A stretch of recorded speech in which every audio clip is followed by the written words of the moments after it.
우리 옆에 있는 분들과 함께 이렇게 고백하시겠습니다. 하나님 우리와 함께 하십니다. 고백하시겠습니다. 다시 한번 우리 고백할까요? 예수님께서 다시 오십니다. 이렇게 고백하시겠습니다. 대강절의 시간 보내고 있습니다. 저와 여러분이 마라나타 주 예수여 오시옵소서 외치는 은혜 있게 되시기를 바랍니다. 우리 성가대의 귀한 찬양 감사드리고 우리 유다인 프레이즈 찬양팀의 복된 찬양 인도에 감사드립니다. 우리가 드리는 찬양 하나님께서 기뻐 받으십니다. 언제나 마음은 활짝 열고 온 힘을 다해서 또 정성을 다해서 뜻을 다하여서 하나님을 높여드리는 저와 여러분 되시기를 예수님의 이름으로 축원드립니다. 오늘 성찬주일이고 대강절 두 번째 주일입니다. 오늘 말씀의 제목이 예수님을 기다리는 교회입니다. 대강절은 성탄절에 앞서 4주 동안 지키는 절기입니다. 그런데 이 절기를 지내면서 아기 예수를 맞이할 준비를 하는 절기로 생각하기 쉽습니다. 그런데 사실 대강절의 보다 본질적인 의미는 지금 우리가 살아가고 있는 이때에 예수님의 다시 오심, 재림을 준비함에 있다라고 할 수 있습니다. 이 대강절을 보내면서 신랑 되신 예수님을 기다리는 거룩한 신부로 우리가 예수님을 맞이할 준비가 되어 있는가를 돌아보고 하나님께로 다시 돌이키는 절기가 바로 대강절입니다. 여러분 예수님 맞이할 준비 되셨습니까? 아멘이 없네요. 예수님 맞이할 준비 되셨습니까? 당장 지금 이 시간 예수님 오셔도 할렐루야 외치며 두 손 들고 맞이할 준비 되셨습니까? 저와 여러분이 그리고 우리 워싱턴 순복음 세일교회가 그와 같은 준비된 교회 되기를 원합니다. 요한계시록의 앞부분인 2장과 3장에는 7교회를 향한 예수님의 말씀이 기록되어져 있습니다. 그 7교회는 에베소, 서머나, 버가모, 두아디레, 사대, 빌라델비아, 라오디게의 교회입니다. 그중 우리가 함께 읽은 본문이 마지막 교회인 라오디게아 교회를 향한 하나님의 말씀입니다. 자, 지금 이 7교회는 지리적으로는 현재 투르키예가 요즘 터키를 새롭게 부르는 나라명이죠. 터키 서부에 위치한 교회들이지만 각각 시대를 나타내는 상징성도 있다라고 합니다. 그래서 7교회 중 마지막인 라오디게아 교회를 1900년도부터 지금까지 그리고 예수님께서 오실 때까지의 교회의 모습으로 해석하기도 하죠. 요즘 우리가 살아가는 이 시대는 지금까지 없었던 부요함을 누리는 시기입니다. 물질적인 부요함이죠. 그러나 그러한 축복이 오히려 축복 주신 분을 잊게 하여서 하나님을 떠나고 하나님의 말씀인 성경을 진리로 받아들여 순종하기보다는 과학과 인본주의적인 잣대로 해석하여서 이용하고 평가하는 시기입니다. 교회가 하나님을 향한 열정을 잃어버리고 성령을 슬프게 해서 생명력을 상실하는 시대다라는 것이죠. 우리가 살아가는 이 시대의 그러한 모습들과 오늘 말씀 가운데 있는 라오디게아 교회를 향한 예수님의 책망을 겹쳐보면 참 비슷한 부분이 많다라는 것을 알게 됩니다. 참 의미 있는 예수님의 말씀인 것이죠.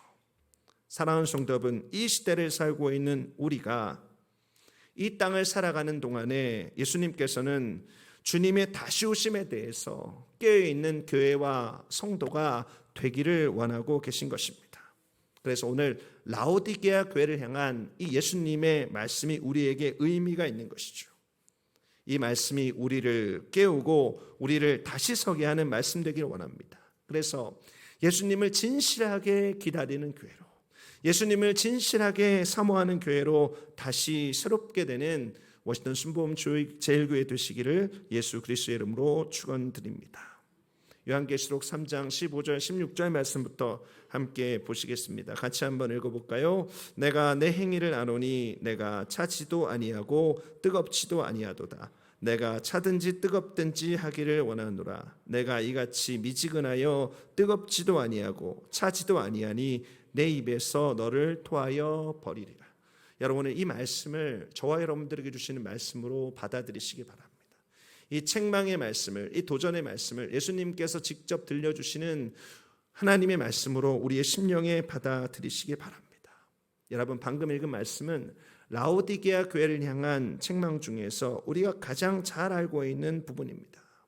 라오디게아 교회는 뜨겁지도 않고 차갑지도 않은 교회였습니다.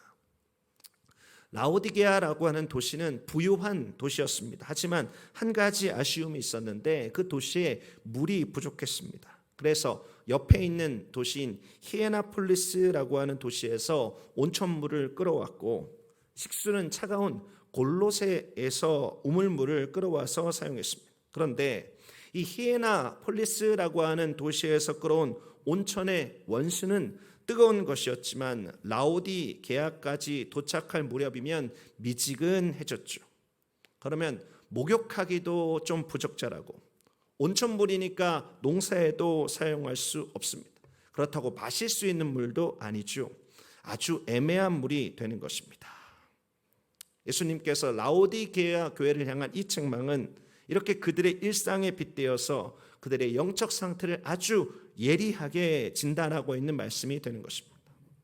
자, 어떤 분들은 미지근하여 뜨겁지도 차지도 아니하다라는 말씀을 잘못 해석해서 신앙생활 하려거든 화끈하게 하고 믿지 않으려거든 그냥 차갑게 관둬라 식으로 말씀하시는 경우가 있는데 이것은 잘못된 적용입니다. 여러분, 이 책망에서 말하는 뜨겁다라는 말과 차갑다라는 말은 완전히 반대되는 것 같지만 결국 같은 뜻입니다. 하나님께서 라오디게아 교회를 향해서 말씀 앞에 분명하게 서라라고 하는 것이죠. 뜨거워야 될 때가 있습니다. 차가워야 될 때가 있습니다. 그런데 말씀의 적용을 두루뭉실히 해서 라오디게아 교회는 하나님의 진리에 대해서 어정쩡한 태도를 갖고 있었던 것입니다. 죄도 모양만 좋으면 받아들였고 악도 시대가 그렇다라고 하면 타협하고 물결에 휩쓸리듯이 따라간 것이죠. 반면에 하나님의 말씀도 내 유익에 배치되면 버려버리고 믿음도 자신을 치장하는 하나의 장식품 정도로 생각한 것입니다. 여러분, 라오디게아의 교회는 부유했습니다. 그러나 자신이 누리고 있는 이 부유한 물질로 인하여서 그들의 신앙생활은 게을렀고 형식적이었습니다. 하나님이 없어도 그 물질로 그 다른 것에 만족감을 맛보고 살았기 때문에 하나님의 말씀 앞에서 믿음으로 반응하는 것과 하나님의 말씀 앞에서 순종하는 것에 대해서 선명하지 못한 미지근한 중간지대, 미지근한 회색지대를 살았던 것이죠. 이에 예수님께서 분노하십니다. 여러분, 16절 끝에 내 입에서 너를 토하여 버리리라 말씀하십니다. 예수님의 분노의 감정이 느껴지죠. 사랑하는 성도 여러분, 예수님을 기다리는 교회, 예수님을 사모하는 성도의 삶이 어떠해야 합니까? 사랑하는 성도 여러분, 이것을 기억하십시오. 말씀에 대한 분명한 순종의 삶, 말씀에 대한 분명한 순종이 우리들의 삶에 필요합니다. 미지근하여서 하나님의 말씀이 있는데도 하나님의 말씀이 이런 것이 타협하고 저런 것이 타협하는 것이 아니고 때로 차가워야 될 때는 차갑고 뜨거워야 될 때는 뜨거워서 하나님의 말씀 앞에 분명히 서는 것이 우리에게 필요한 것이죠. 여러분, 요즘 시대에 사람들이 하나님의 말씀에 점점 관심이 없어지고 있습니다. 얼마 전에 설교 때 말씀드렸듯이 우리가 살고 있는 미국인들이 점점 하나님의 진리로부터 멀어지고 있습니다. 성경이 진리가 아니다라고 생각하는 미국인들이 절반을 넘었습니다.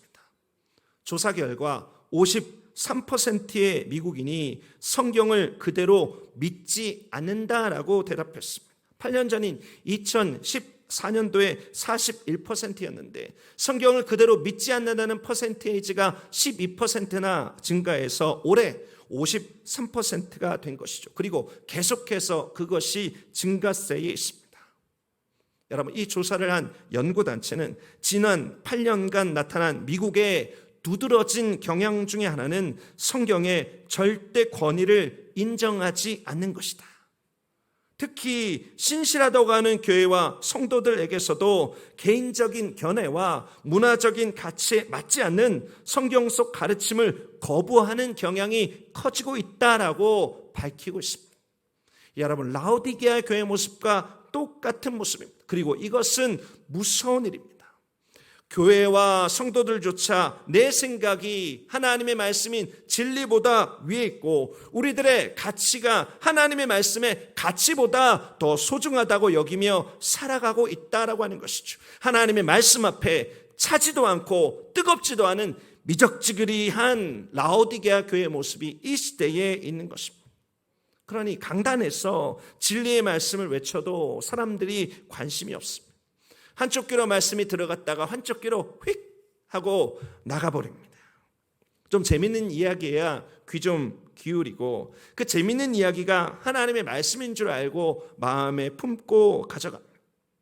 예배가 끝나면 하나님의 말씀 이야기, 말씀 속에 발견한 진리 이야기, 삶에서 역사하신 하나님 이야기가 아니라 목사님 아까 이야기했던 예화 진짜 재밌었네, 아니면 TV 드라마 이것이 재밌었네, 어느 백화점이 세일이고 어떤 차가 좋고 어떤 사업이 유망하고 어디에 투자해야 돈 많이 벌고 등등의 이야기에 더 많은 관심이 있습니다. 제가 예전에 사역하던 교회에 한 부동산 전문가가 있었습니다. 이 부동산 전문가가 보통 분이 아닙니다. 그냥 이분이 찍는 땅만 사도 고수익이 보장됩니다. 이분은 항상 예배를 드리고 교회 앞에 있는 커피숍에 이렇게 앉아서 커피를 드십니다.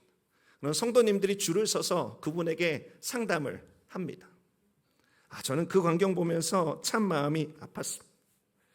라오디게아 교회의 모습이 이 시대의 교회들에게 있는 것이죠. 현대교회의 모습이 라오디게아 교회의 모습과 너무나 닮아 있기 때문입니다. 말씀의 순종도 변화도 없는, 마치 예수님에게 토하여 버림받은 같은 모습이 이 교회 가운데 있는 것이죠. 여러분, 그러면 이 시대 이런 교회의 모습들 속에서 우리가 어떻게 해야 되겠습니까? 여러분, 이런 상황 속에서 말씀에 순종해서 보석같이 살아가는 형제 자매들, 신앙인들의 이야기들을 듣곤 합니다. 어두움의 때여서 그런지 그런 친구들의 헌신이, 그런 성도들의 헌신이 더 환하게 빛을 내는 것 같습니다. 말씀에 따라 살고 순종해 주는 기쁨과 승리 속에 살아가는 분들의 모습 속에서 말씀에 순종하며 사는 것이 불가능한 것이 아니구나, 말씀에 순종하며 사는 것이 참된 기쁨이고 참된 행복이구나라는 것을 다시 한번 발견하게 됩니다. 사랑하는 성도 여러분, 이 대강절에 예수님을 기다리는 이 복된 절기 가운데 저와 여러분이 결단하기 원합니다. 말씀대로 살기로, 말씀 안에 살기로, 말씀 붙들고 살기로, 말씀에 순종하며 살기로 결단하는 은혜 있게 되시기 바랍니다. 그것이 깨어있는 신앙인, 살아있는 하나님의 자녀의 모습입니다. 예수님을 간절하게 기다리는 교회의 모습입니다. 그렇게 살아가는 저와 여러분 되시기를 예수 그리스도의 이름으로 축원드립니다. 요한계시록 3장 17절 이어지는 말씀입니다. 내가 말하기를 나는 부자라 부유하여 부족한 것이 없다 하나 내 곤고한 것과 가련한 것과 가난한 것과 눈먼 것과 벌거벗은 것을 알지 못하는도다. 여러분, 라오디게아 교회는 자기 인식과 실상 사이에 엄청난 갭이 있었습니다. 라오디게아 교회인들은 나는 부자라 부유하여 부족한 것이 없다라고 말했습니다. 하지만 그들의 진짜 모습, 그들의 진짜 속사람의 모습은 곤고하고 가련하고 가난하고 눈멀고 벌거벗었던 것이죠. 그런데 문제는 무엇입니까? 그것을 전혀 알지 못했다라는 것입니다. 완전히 무감각해진 것이죠. 여러분, 언제 병이 커집니까? 언제 병이 커지는가? 통증을 느끼지 못할 때 병이 커집니다. 통증을 대수롭지 않게 여기고 통증을 참을 만하다고 생각하면 병이 속에서 커집니다. 어떤 사람이 오래 산다고 하나요? 아프면 아프다고 골골대는 사람이 의외로 장수한다라고 합니다. 여러분, 라오디게아 교회는 마치 무통증 환자들의 모임과 같았습니다. 그들의 속은 곤고하고 가련하고 가난하고 눈멀고 벌거웠습니다. 그래서 그 영혼은 살려달라고 하나님께 외치고 있었지만 그들의 삶 속에 통증이 없으니, 그들의 삶에 그 모든 것을 모르고 있으니 그렇게 속사람이 죽어가고 있는데도 나름대로 교회 생활 잘하고 있으니, 내가 교회 다닌 지 오래되었고 직분도 받았으니 난 신앙적으로 부자다, 난 신앙적으로 잘하고 있다, 난 신앙적으로 더 이상 부족한 것이 없다. 성전들은 밟으나 하나님과의 만남이 없는 신앙생활을 그들이 하고 있었던 것입니다. 사랑하는 성도 여러분, 예수님을 기다리는 저와 여러분들에게, 그리고 우리 교회에게 필요한 것이 있습니다. 여러분, 무엇이 필요합니까? 바로 정확한 자가 진단이 필요합니다. 정확한 자가 진단. 고린도전서 10장 11절 12절 말씀입니다. 그들에게 일어난 이런 일은 본보기가 되고 또 말세를 만난 우리를 깨우치기 위하여 기록되었느니라. 그런즉 선줄로 생각하는 자는 넘어질까 조심하라. 여러분, 선줄로 생각했다가 넘어진 자들이 있었습니다. 그들의 삶이 본보기가 되었고 그들의 삶이 성경에 기록되었습니다. 여러분, 누구입니까? 바로 광야에서 죽었던 출애굽 1세대였습니다. 그들은 하늘에서 내리는 만나와 같은 신령한 음식을 먹었습니다. 그들은 반석에서 터져나오는 신령한 음료를 마셨습니다. 그들은 갈라진 홍해를 건너는 체험을 했고 시내산에서 생생한 임재를 맛보았습니다. 여러분, 이런 세대가 어디 있었습니까?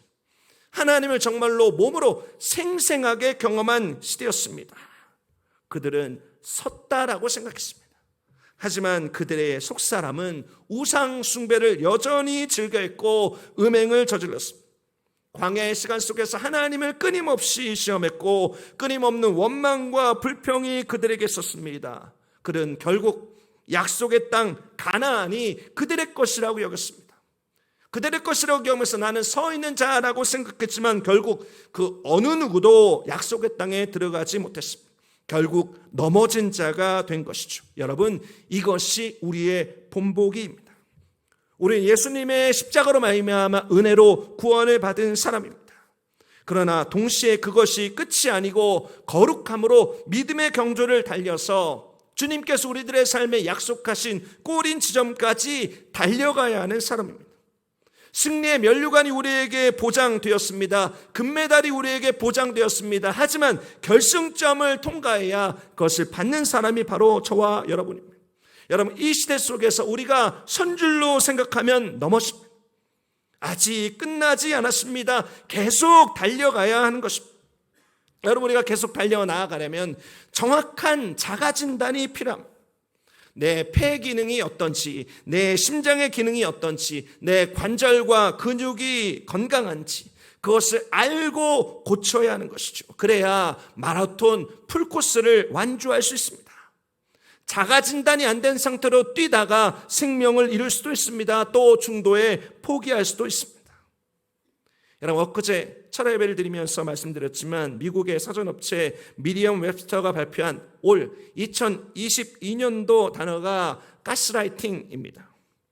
이전보다 올 한 해 동안 1740%나 이 가스라이팅이라고 하는 단어가 미리엄 웹스터에서 더 많이 검색되었습니다.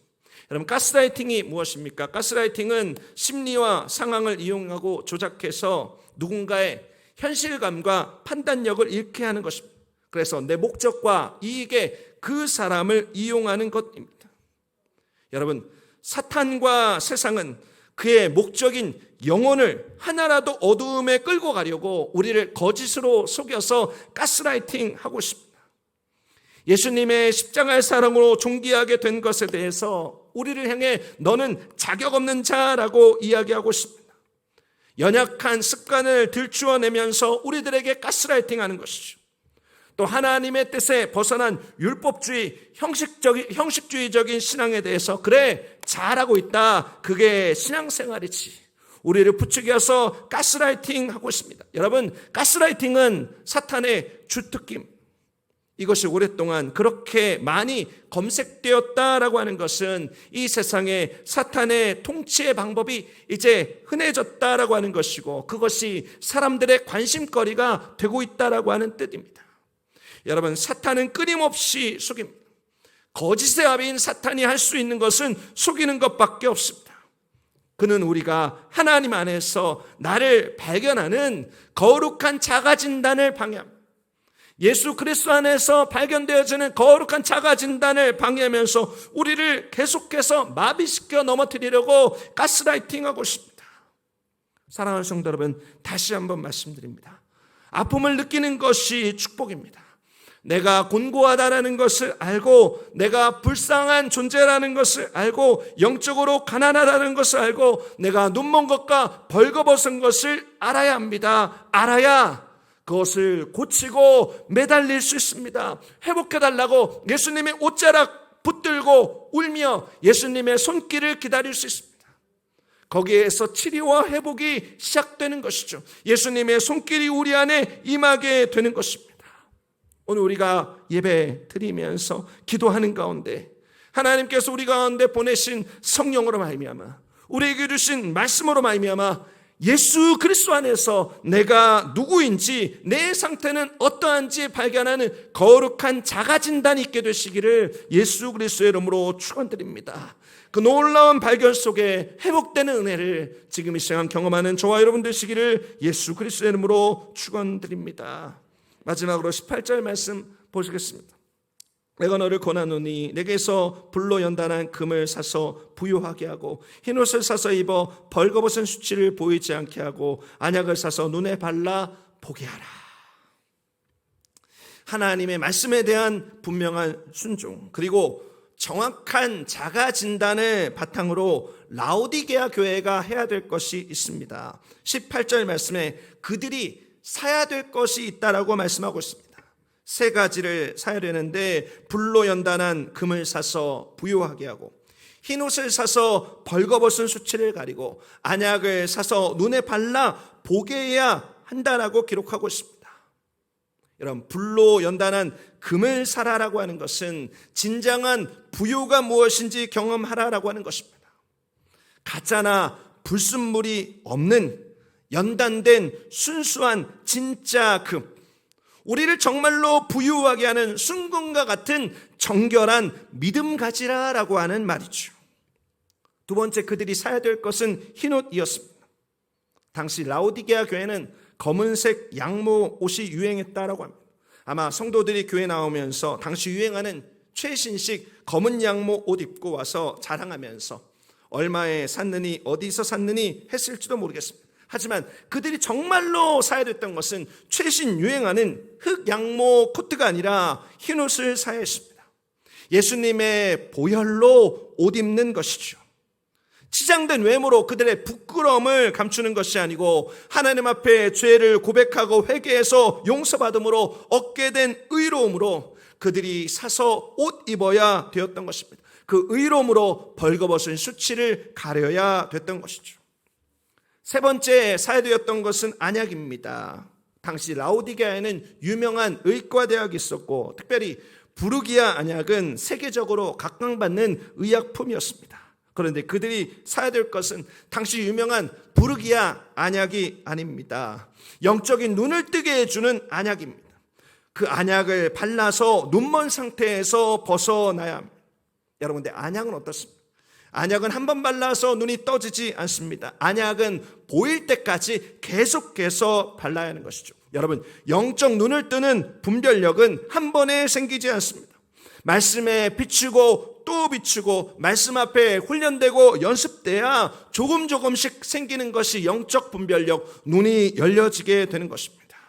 여러분, 라오디게아 교회에는 금과 같은 믿음, 흰옷과 같은 보혈의 은혜, 안약과 같은 영적 분별력이 필요했습니다. 여러분, 이것은 우리 시대에도 간절히 요청되는 것이죠. 여러분, 이것을 사모하십니까? 여러분, 이것을 정말로 사모하십니까? 우리들의 삶에 주시는 정금과 같은 믿음, 예수님의 보혈의 은혜, 우리들의 삶에 이 세상을 헤쳐나가는 거룩한 영적 분별력을 사모하십니까? 여러분, 간절히 사모하시기 바랍니다. 그런데 이것을 누구로부터 살 수 있습니까? 여러분, 이것을 백화점에서 살 수 있습니까? 이것을 아마존에서 살 수 있습니까? 여러분, 18절 말씀에 어떻게 되어져 있습니까? 예수님께서 이렇게 말씀하십니다. 내게서라고 말씀하고 있습니다. 내게서. 금과 같은 믿음, 흰옷과 같은 보혈의 은혜, 안약과 같은 분별력은 어디로부터 나오는 것입니까? 바로 예수 그리스도로부터 나오는 것입니다. 이 세상 어디에도 살 수 없고 예수 그리스도로부터 사야 되는 것입니다. 여러분, 이어지는 말씀을 보십시오. 요한계시록 3장 19절 말씀입니다. 물은 내가 사랑하는 자를 책망하여 징계하노니 그러므로 내가 열심을 내라 회개하라. 여러분, 결국 예수님께서 말씀하십니다. 예수님을 찾고자 하는 열심, 예수님을 만나고자 하는 열심을 다시 한번 회복하라.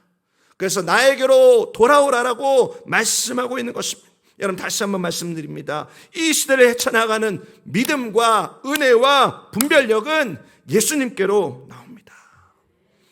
그 예수 그리스도를 다시 오심을 기다리는 교회와 또 성도인 저와 여러분들이 해야 되는 것은 어떤 것입니까? 여러분, 이것을 기억하십시오.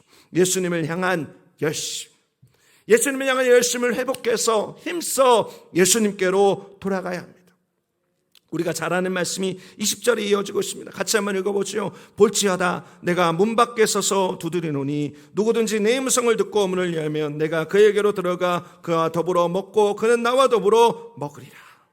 여러분, 세상을 이기는 믿음, 은혜, 분별력 어떻게 경험될 수 있습니까? 예수님 문 밖에 세워놓고 많은 사람들이 모여서 파티를 열고 우리끼리 집안에서 맛있는 음식 먹으면서 웃고 행복하고 교제 나누고 우리끼리 좋다 해서 얻을 수 있는 것이 결코 아닙니다. 예수님 들어오지 못하게 해놓고 예수님이 우리의 주인이 아니고 우리끼리 즐거운 것은 진정한 행복이 될 수 없습니다. 진정한 은혜가 될 수 없습니다. 진정한 의의가 될 수 없습니다. 진정한 분별력이 될 수 없습니다. 그것은 금방 사라지는 안개와 같습니다. 여러분, 문 밖에서 쾅쾅 그 문을 두드리시는 그 소리를 듣고 문을 여는 것 어려운 일인가요? 여러분, 바깥에서 문을 두드립니다. 지금 우리가 예배를 드리고 있는데 저 바깥에서 누가 쿵쿵 문을 두드립니다. 우리 모두가 그 사람을 볼 것입니다. 문을 두드리는 소리를 듣고 문을 여는 것은 어려운 일이 아닙니다. 그런데 지금 이 시대는 이 일이 너무 어려운 일이 되어버렸습니다.